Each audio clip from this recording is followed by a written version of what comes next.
Because when we're by ourselves, you're just so tunnel visioned and you get those doubts or negative thoughts, but you're sitting indoors. Like, I don't trust them. It always changes your perspective if you just go out in nature, take a walk, and then think through those thoughts, and you'll get a better perspective on anything you're going through. So that's just a foundation for life, is don't trust any negative thoughts or doubts that happens indoors. Go out in nature, you'll start to see things from a different perspective.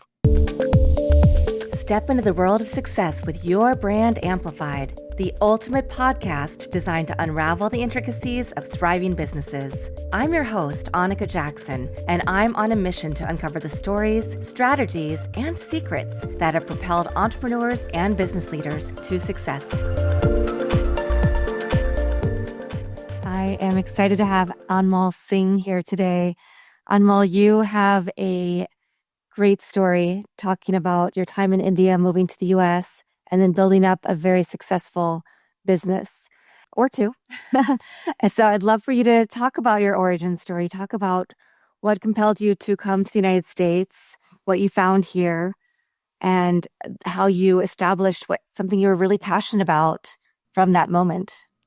Yeah, definitely. So, growing up in India, it's a typical shy, introverted kid, growing up, wasn't the most popular in school. So I kind of always felt like, I didn't like fit in or I didn't belong. And I think people had a perception, or maybe I did, right? Inside, like you have a perception of how you see yourself. So for, when I was like 15 years old, I was like, okay, I want to move out of the country when I finish school, maybe do my university somewhere outside the country so I can develop myself a bit more and also reinvent myself, like move into a different country, I could recreate whoever I want to be. So I think that was kind of the big motivation for me. But I didn't move to the US straight away. I think at that time to do a college degree in the US, you had like, you still have SATs and all these different things you had to take. And I was like, well, that's kind of tough. I hate math. I hate anything to do with numbers. So it's the last thing I thought I'd ever be doing is to do with the stock market. So I went to London for my university, got there, wasn't that hard because they didn't have SATs or anything. As long as you spoke good English, you could get in. So I went to university in London, and then that's where I started learning about the stock market in my dorm room, just like researching on it, reading on it. And a bunch of guys asked me on it. We were like, hey, wow, there's like, if you're interested in football, you could join a football club. You could be interested in anything you want. There's like a cup. There's a boating society. But there's no such thing as the trading or investing society. Why don't we start something? So we started that in college. It's just a bunch of guys meet up once a week and talk about what we read or what we watched on CNBC. And then that grew into like hundreds of members that still exist now in the university. And we started that. That's when the initial seeds were planted. And being an introvert, trading came very easily to me. It's just like me and the computer. That's it. Perfect. I don't have to talk to anybody. No office politics, not getting stuck in traffic. So I took a liking to trading. And then I would do that from 2010 till 2015 in London. And I always looked at New York City as like a place that I want to move. I had on my vision board, like these skylines, all these, all the typical kid growing up, especially guys. They look at the skyscrapers, all these things I want, had up on my vision board. And so that was partly the reasons why I kind of worked towards that vision board to make that a reality. But then also the time zone, right? Because in Europe, I would trade the US stock market. So I would trade from like noon to like 4 or 5 p.m. When you get done trading, the day's gone. So I was like, if I can move to New York and then I work from 9 till 12 and I have the rest of the day to do whatever I want, that was kind of my motivation to eventually work myself into New York. Yeah. Well, first of all, vision board, you don't hear much about, usually you hear women having a vision board at the new year. You don't necessarily hear it about somebody in their dorm room having the prescience to have a vision board and to really think about that future. So I applaud you for that, because I do think it's something that's such a useful tool for all of us to make sure that we are moving towards our goals and that we're putting action into place and not just thinking and dreaming about it, right?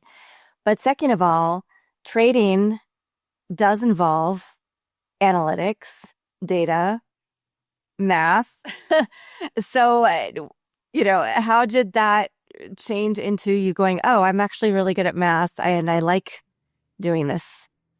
No, so when you get into trading, you realize that trading has nothing to do with math, right? Because it's not about like how you can calculate the surface of this area. It's Well, just like, no, but it's still yeah, it's kind of like pattern recognition only. So it's almost like pictures more than numbers.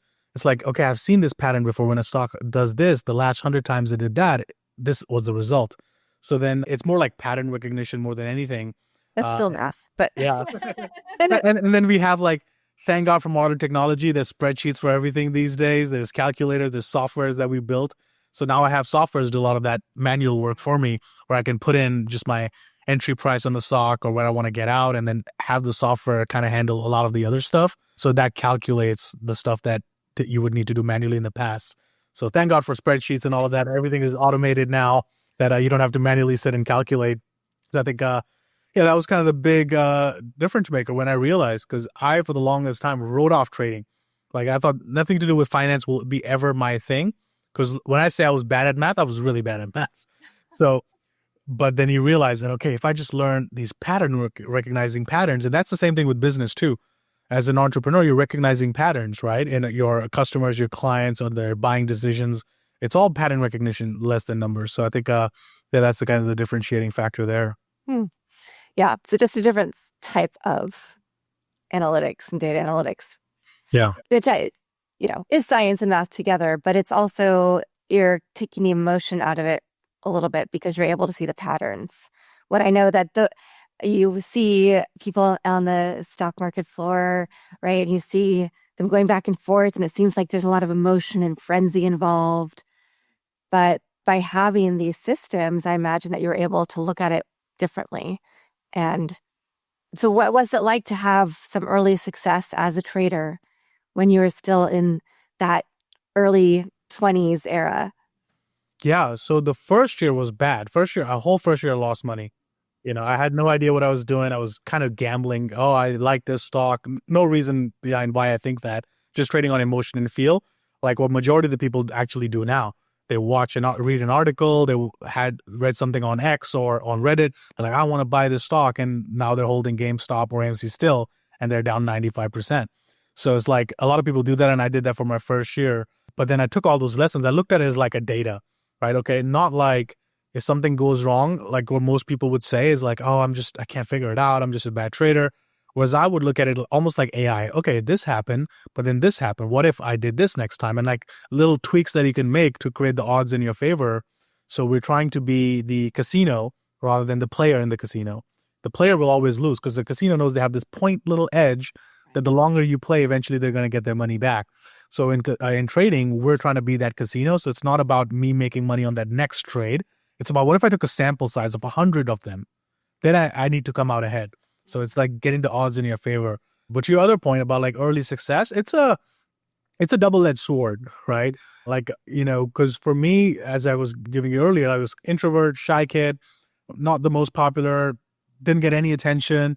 And then now here I am, like I made millions of dollars, got a Ferrari, moved into a New York City condo, literally the exact same one I had on my vision board, the same building, right? Because I worked towards that one.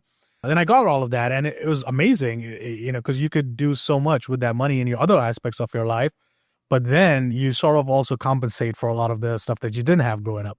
So that's the double-edged sword of that. And that was kind of a journey for me, even now, to like, okay, how do I find who you truly are yourself? And you're doing things for yourself and for the right reasons and not for the wrong reasons to get validation or attention. So a lot of the stuff I had to deal with in my early 20s, spending all the money, going to Miami, going to Dubai, like, all this stuff.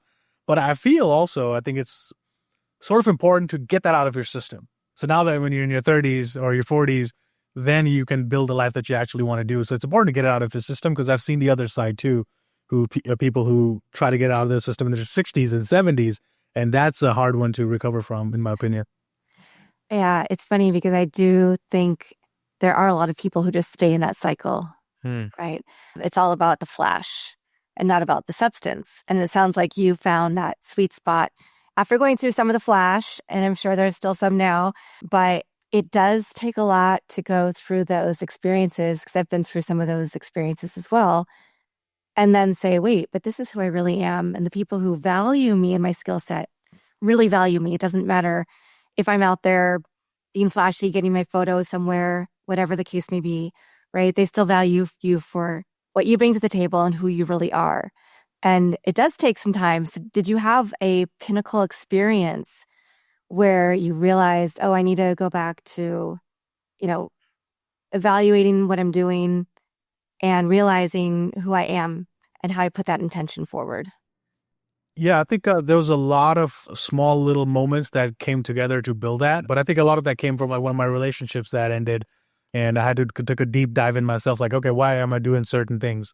Like, what causes me to do a certain thing? Looking at your own patterns, like very objectively, not emotionally, not like beating yourself up about it, but like really looking and getting that awareness built in on, you can still do flashy things. Like I still enjoy going to nice restaurants and traveling, but now I'm doing it for me because I enjoy it, not for like a like on an Instagram post, or I'm not doing it for so that other people see it. There's a difference and an energy there, right? Like, sure, I could still buy the car, I could still live in the best penthouse, I could still do all of that stuff, but I'm doing it because I really enjoy it.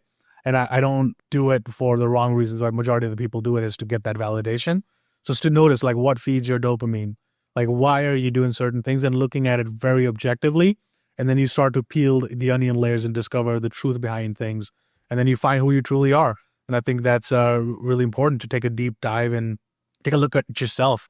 So I think from my last relationship, I learned a lot of that because I had my old patterns too. You're traveling the world, you're in Dubai for 3 months, you're London for 3 months. It's hard to really keep that relationship lifestyle going. But then you realize, okay, what really made me happy was actually, let's say, a nice long-term relationship that you could communicate effectively with rather than chasing these instant gratification things. So I think just discovering your own patterns, I think that's the kind of the takeaway for the audience here, is to take a hard look at yourself. Like, how do you feel about yourself when you're by yourself? When you're sitting by yourself, what do you think of yourself? And that will answer all the questions you need to do in your life. Yeah. Yeah. But can you actually even sit by yourself? Can you sit with yourself or not? Yeah, most Right. people would grab their phone. They'll go to and that's not sitting by yourself, right? Sitting by yourself is not you being alone, but with devices, because then you're still with an external energy. The key is to take some time off. So for me, I would, get in my car, drive up like to the Catskill Mountains, 2-3 hours here from New York City, get a nice little cabin, just take a couple books and journal, and then just like kind of sit with your thoughts. Maybe take some music at best as far as technology goes. And then that will teach you a lot about yourself. But I think a lot of people, as you were saying, never take the time to actually create that space for themselves. And it's all going from day to day, job to job, get home, talk to your family. And now you're just in the routine that you never get to look at yourself and discover who you truly are. Yeah. And there probably are a lot of people who, like you said earlier, reach that spot time later in life, and then they kind of do all the things because they need to get out of their system. But the other thing I wanted to ask about really is in the world of trading. I've lived through the experience of having family members who did short sales and then lost everything. My daughter has investments and she knows, she's young, she's 17, so she knows it's a long game, but she still looks at things every day. And then we see the volatility depending on who's in office in different countries and what they're saying or what they're not saying and how much that changes from day to day. So how do you stay steady in this world of investing and trading and make sure that you're not just going based off of other people's emotions or what's in the news that day? Yeah, so I think news is detrimental to anybody's financial success, because if you watch the news, it's never good. Like, there's never going to be a great day. There's never going to be a day where everything's perfect. There's always going to be something happening in the world. It's a big world. So the more you watch the news, the more you're going to get scared and you're going to get your emotions involved, and you're not going to make decisions based on data, because the data it's a fact. If you invest in the markets every month, right, dollar cost average, 10% of your income, 5%, whatever you can afford to do, and just do that every month, your money's going to double every 6.7 years. That's just fact, and it's going back all the way to history. And take a look at the history. We've seen Ukraine-Russia war, the market's still higher than when that war started. You look at COVID, when that happened, the market's much higher than even where we were in COVID. Then we got the Israel-Palestine happen. Guess what? The market's still going up. Iran and U.S. happened. Market's still going up today. So the long term, the market is designed in a way to always go up in the long run. Not in a smooth up line, but it's going to have ebb and flows. But it's designed to always go up in the long run. And it's gone up since 1900s, right? Every single year. And look at how much we've gone through in the world since then. This president's going to get elected. The world's coming to an end, and we're much higher. So markets is designed in a way. So if you're an investor, you should not even look at the news. Stop even bothering looking at the price every day. Because if you're investing for the long haul, then why are we looking at it every day? Those things are designed to get you to sell, right? And that's what we saw a few months ago. When everybody sold, the markets dropped like 25%. And now we're all the way back up, recovered all of that. So everybody who sold there now are missing out on 25 extra percentage points. And that makes a huge difference in the long run. So I think just looking at the data, looking at facts, being objective, being unemotional, I call it a robotic indifference, is do the right thing that is to do and not look at the news. The news is only maybe applicable to like short-term traders, right? Because short-term traders might have millions of dollars in the markets and, one down day, they have to manage their risk. So they have to sell some, they have to buy it back. That's for traders, professionals who do it for a living. For 99.9% of the people out there, you should not even look at the markets every day. Wow. That's really good advice. So you found this early success. You're able to move to New York. You're able to get certifications and other degrees and programs from some of the best business schools in the US. What does it look like now? Because how do you go from that early success to still building your skills, to still living your life and continuously learning? Because I feel like if you get stagnant, then there isn't growth opportunity. You're not able to continue to have the same level of success and maybe teach other people. Yeah, I mean, I wrote about this in my first book, Prepping for Success, is, the continuous learning. That's the foundation of any success because the markets are changing, not just the stock market, the business landscape is changing every day. AI is coming, like there's always evolving. So if you're not constantly learning, eventually what you've learned is going to be outdated. Like if you graduated from a marketing degree 10 years ago, none of that applies anymore. It's all changed, right? So if you're not constantly improving, then your competitors are. There's newer people graduating with fresher knowledge, updated knowledge. So you're always going to be left behind. So the key is to always stay abreast of what's happening in your industry, always learning, always improving. But then the biggest thing is having a mindset of personal improvement. Because as you improve, as your mindset improves, naturally you'll figure the rest out, right? But if you have the best strategies in the world, but if you never execute on it, if you actually never apply it and you just keep learning, then it's still not a good thing. Because true knowledge is applied knowledge. Otherwise, you're just hoarding all this information. And that's what I see people do. That's another one of my success keys in the book is the learning loop, where people get stuck in the learning loop. They have this false dopamine hit that if they take a course online or take a workshop, that I did something. But you didn't do anything. You just took some information, right? And I see people like keep attending one seminar, another seminar, they go to one workshop, another workshop, they listen to one podcast, go to another one, and they claim, oh, I've read 100 books this year. I'm like, okay, but your life doesn't demonstrate you taking action on any of that. Exactly. Like, I'd rather you read one book and completely execute on it rather than reading 100 books, because now you just have information. Information is of no use. It's just organized information. So execution, applying, taking action is what will cause a change in your life. So not just having that vision board like I did, but okay, now to get to that vision board, what are the steps I need to take this month, this week, this quarter, this year to get me a little bit closer to that goal? Because I can't just come to the US, right? You had to invest a lot of money. I had to create employment. I had to create jobs to legally come here the right way. So I had to create the steps in order to get there in 3 years, right? So I think a lot of people don't do that. They might just have the goal of the vision or manifesting or visualizing, but then we also need execution, application, and strategy. Yeah, I completely agree with all of that. And I'm glad that I know that we're going to have a link for everybody for your book, for Prepping for Success, at least, in the show notes to be able to get a free copy, which I think is very generous of you. Thank you for that. When it comes to money, people often also chase after the shiny object, which we've talked a little bit about in different words. And I think it's also, we're in a time when people really want to make sure that who they're investing in aligns with their values, right? And that they're investing in ethical businesses and that they're also not doing anything unethical. Right. So what have you seen as some of those trends or times when maybe somebody has tried to step out of the things that are ethical or that align with their values? And how can that affect the long-term investments? Yeah, I personally, when it comes to investing, because, when we get into, let's say, ethics or morality, then we're again getting into our own belief system. And then our own belief system might not be a good judge of the consensus worldview, right? So I think it's really important when it comes to investing. Now, In personal life, yes, you have to have your values. You have to know what your values are, number one. You have to be clear on it, because the best way to make decisions in life is to be clear on your values. Because a lot of people, the reason why they're decisive, they never make a decision, is because they don't know their values. Because if you did, then the decision only has to be like, okay, does it bring me closer to my values or move me away from my values? Is it alignment or is it not alignment? And decision making happens very quickly. And the quicker you can make decisions, and you might make the wrong one, and that's fine. But then you learn from that, take the information and reiterate and do it all over again.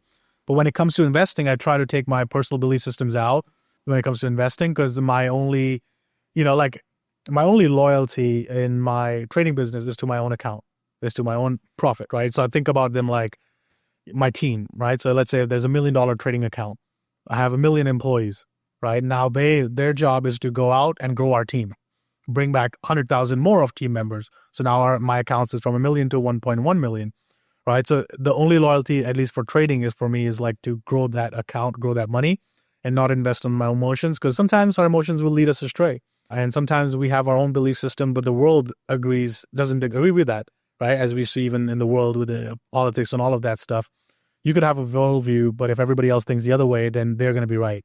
So I think that's kind of how I think about investing as it comes to take your personal belief systems out.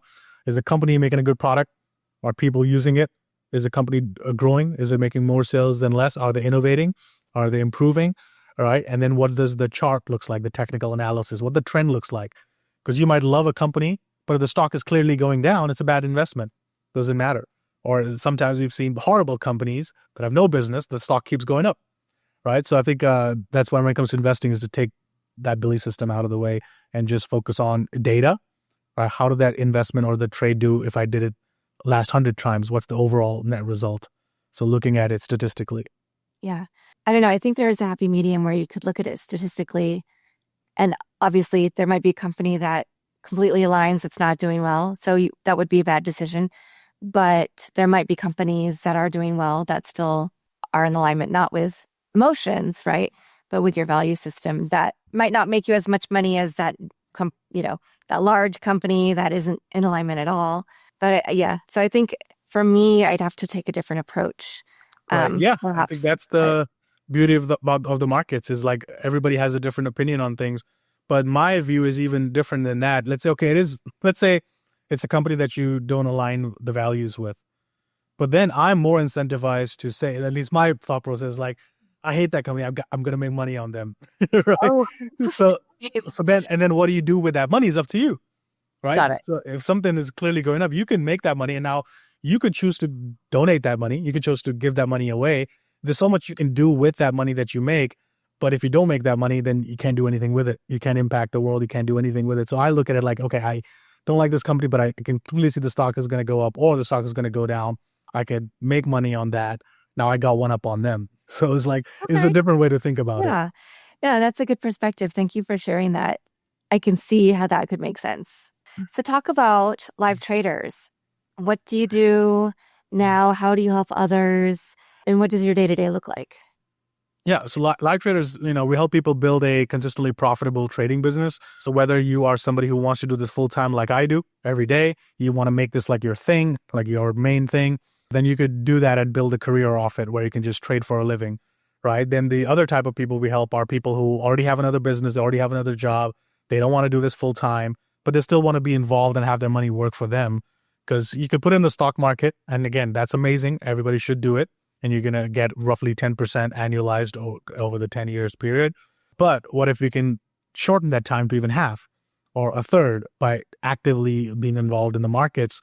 So then we teach people how to do that so they can have their job, they can have their business, and then just do this on the side to maybe take a nest egg and keep growing that into a larger nest egg. So now you have your money working for you. Because one of the biggest things I realized for myself was like, I could run my businesses, I could make the money, but then I still have to make the money. I still have to work for my money. But if I had my money working for me, then eventually that's a long-term strategy where I could choose not to work, but then I've built up a nest egg that's going to keep growing just based on a couple click of buttons here and there. So I think that's what we do at Live Traders. So we have courses, seminars, trainings, we have newsletters, and then we have a live stream where they can watch me actually trade live every single day. Win or lose, you get to see it in real time. Wow. So I think we have a lot of those things we offer as well. And then we have our mastermind group where we help people supercharge their wealth, their businesses as well. So we're growing holistically. So it's not just focusing on the money, all right? Now that you made the money, okay, now what do we do with it? How do we improve other aspects of our life that are not fully operating at our full potential? So we are not just one-dimensional, money-focused people. Okay, how do we improve our mindset? How do we improve our health? How do we improve our spirituality? How do we Nice. take that money and keep growing it? So that's what we do in the mastermind group. Yeah. Have done for you services where somebody can just say, here's my money. I'll pay you to do all the trading and investment for me. We don't, because then you get into becoming a financial advisor, and then there's like a whole set of regulations that go with it. I think my goal is to just empower people and teach them how to do it themselves. So I could do it, but then it's like, okay, I'm just giving them the fish. But if I can teach them how to fish, then they don't need me. But a lot of people do that. We have newsletters where I send people everything that I'm doing in my own account. And a lot of people, they're like, I don't want to learn. I'll just copy that. And fine, you could do that, but I'm not going to do it for you. You can choose to take my information on what I'm buying and selling, and you can do with it as you wish. So a lot of people do that to just, follow basically the trades. Yeah. And with live traders, does somebody have to have a certain, qualifications, invest a certain amount of money, or do you have it really open so that the smaller, somebody who just wants to dip their toe in and might not have as much money to invest can get started, so that when they have more money later, they can invest more?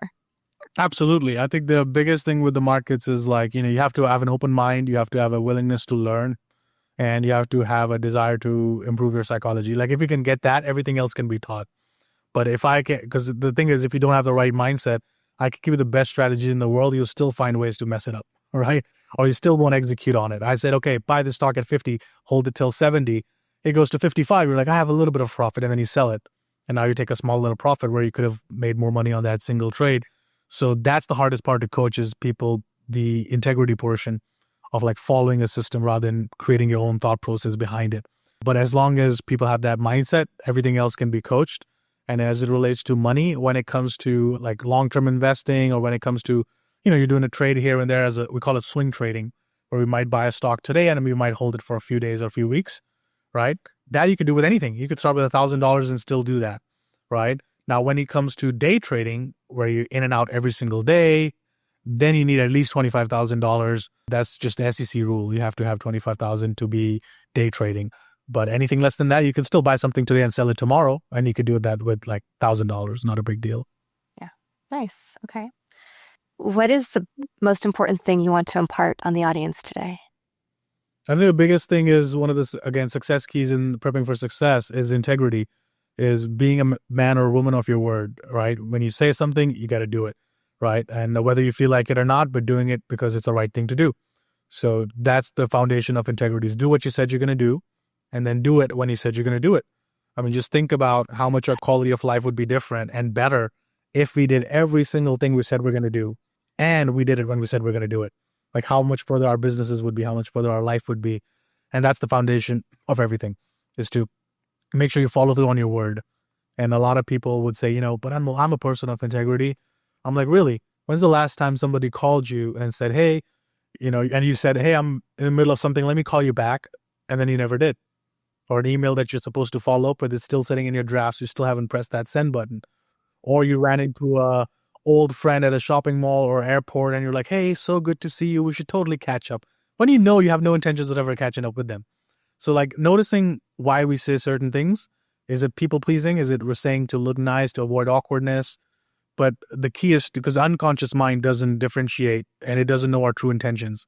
It just sees words spoken and actions not taken. That's all it sees. And that's a vicious cycle. When you don't follow through on your word, that creates low self-esteem. Then low self-esteem creates low self-confidence. And then you wonder how you show up in life the way you do. So to break that cycle, you have to follow your word. Would you still consider yourself that introvert, or were you able to also break out of that by continuing to take action? I would say that I'm not as introverted as I used to be, but I still have the tendencies. Like I'm good with groups. Like, if it's hundreds of people I'm speaking on stage or something, great, I got it. One-to-one with somebody, perfect. Group of 5-10 people, I'm not going to be the most social one. And, it's like I still want to be invited everywhere, but I don't want to go. And then after a social setting, You can have a good time for 2-3 hours, but then I want to come back home and have my own little space. So yeah, I still have those tendencies, and yeah, there's nothing wrong with that. Oh, and Anmol, where do you see yourself going next? Is there a next expansion? More books? I know you've been in a lot of major publications as well. Are you looking to do more of that? I think for me right now is how AI can get to my full potential, like things in my own personal life that I want to improve and get better at, but then how I can show other people to live like in a holistic fashion. Because at least in my industry, a lot of it's money focused, and a lot of people make a lot of money. Right? They make more money than I do, but they're not happy. They're not Mm, fulfilled. yeah. They still have other aspects of their life that they're not operating in full potential, and they want something better. They want better relationships. They want all of that, but for the longest time, our focus has been money. So now with our evolved mastermind is like, okay, how do we evolve into the ideal version of ourselves? So we've made the money. Okay, how do we improve other aspects? If it's health, okay, how do we use our money to maybe get a trainer, maybe get a chef? Like, so leveling up all aspects, that's kind of my focus for myself, and then bringing others on that journey so they can also evolve into the highest self for themselves. Yeah, well, and let's talk. AI is a topic I'm very passionate about. So let's talk a little bit about that and how you see it integrating into your learning, your life, your business. Yeah, with trading, AI is a little bit tricky, but we're incorporating that. So we have certain tools, as I mentioned, softwares that do a lot of the stuff that we do manually in the past that does it for us. So I can put in my orders, my targets, entries, and the software will do everything else. I can leave my desk and it'll run it in the background. So we built tools for that, and we're also building a digital AI twin for traders where it sees what you're doing and your emotional patterns, and it makes recommendations accordingly. So, and that's a really good tool we're working on right now. But I think in our industry, it's still going to be limited because there's still a lot of human input, and things change all the time in the world, as you know. So to fully automate something is going to be hard. However, AI is going to replace a lot of the white collar jobs in the next 5 years, right? So, for example, a lot of that's already been replaced. Copywriters, email marketers. A lot of the jobs already been replaced. Video editors are all already happening as well, getting replaced with AI. And then also lawyers and paralegals are going to be replaced by AI, because you could drop a legal document on AI and it'll give you better than any lawyer would, like a whole summary of all the issues, right? So I think those are the kind of jobs that are going to be eliminated. Also, voiceover actors, another job that's going to go away. Video advertising, the small ads for commercials, they're already being automated already. So we're going to see that more and more. And just we saw that this weekend, Tesla launched a robo-taxis, right? The automated car service. So what's going to happen to all the Uber drivers and Lyft drivers? Because the biggest cost Uber and Lyft have is their drivers. That's 70% of their cost. Now you have a auto car, no driver involved. They will cut the prices of Uber and Lyft to like more than half, right? And there's no driver. So what's going to happen to a lot of that? So there's a lot of big changes going to happen in the next, 5 years with AI. Yeah. What I'm seeing right now doing the transition, though, because I actually teach digital media for the master's program at University of Southern California. And so we're still in that phase where students are learning. Most of them haven't played around with the tools.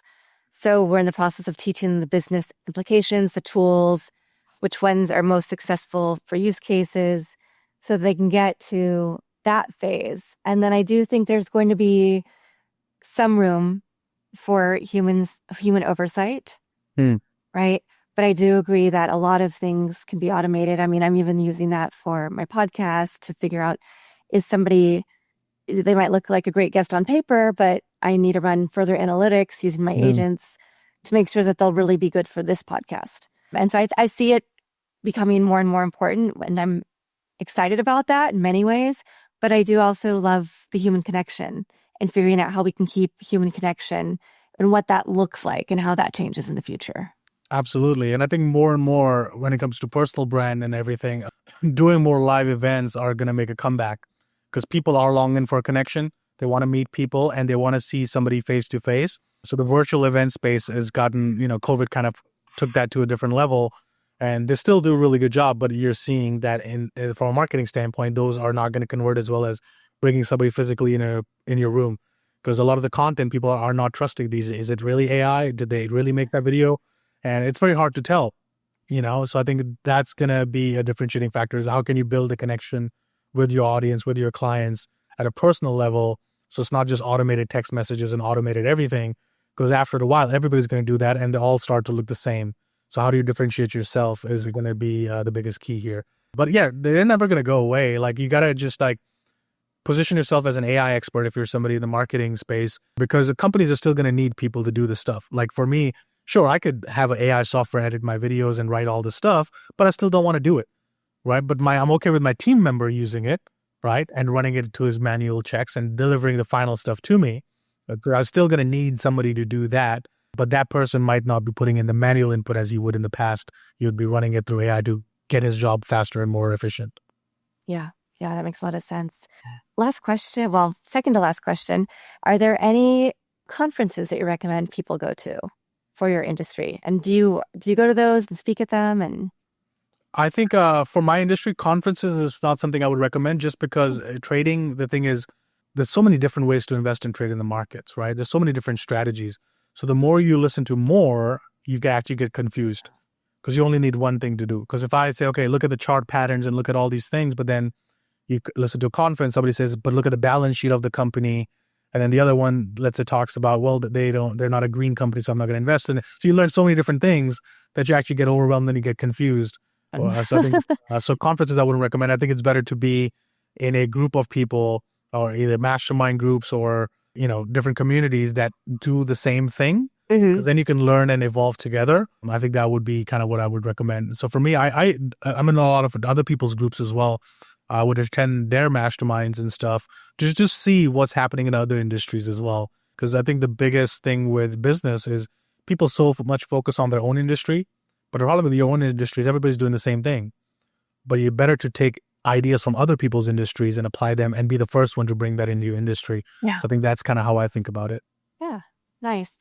Well, and obviously we're going to have the link to your book and to your organization in the show notes. So Anmol, my last question is, do you have a favorite quote, mantra, verse, poem, family motto, words that continue to inspire and keep you on your path?